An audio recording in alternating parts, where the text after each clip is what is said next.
Hello, welcome to the ITF's official guide to wheelchair tennis. Today we're going to talk about doubles.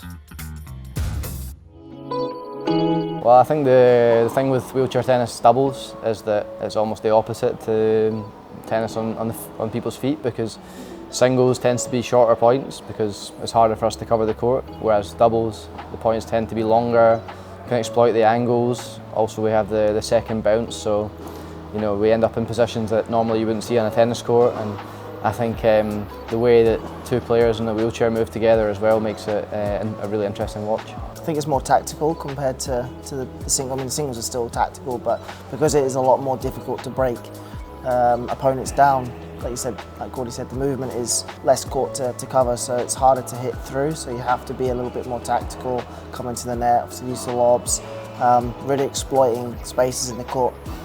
So yeah, that's the difference. Yeah, I think we have to adapt it in comparison to, again, standing players, because obviously we're sitting lower down, so we are more exposed to the lob.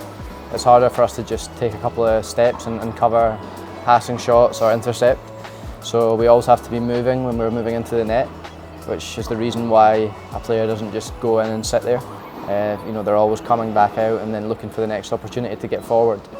But I think that's something as a team we've tried to work on a lot, is to try and take the ball on early, take the opponent's time away, and try and create those opportunities at the net to finish the point with a volley. The movement and the positioning, you know, is vital, because not only when you're defending, but also when you're trying to be attacking as well, to be in the right position, to be, you know, to have the right distance between you and the ball.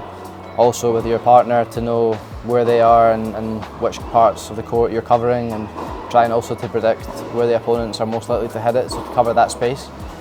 So yeah, the movement's you know, a huge part of it, and I think that's one of our big strengths as a team. I think it's important so your partner knows what to expect. I think visualization is a big part of our sport, so there'll be times where we've already analysed the opponents and we maybe know if we hit a certain serve where to move to or what potentially could be coming next. So by letting your partner know that's what you're going to do, it just gives them the heads up as to what to prepare for. Yeah, I mean, we have to deliver to start off, right?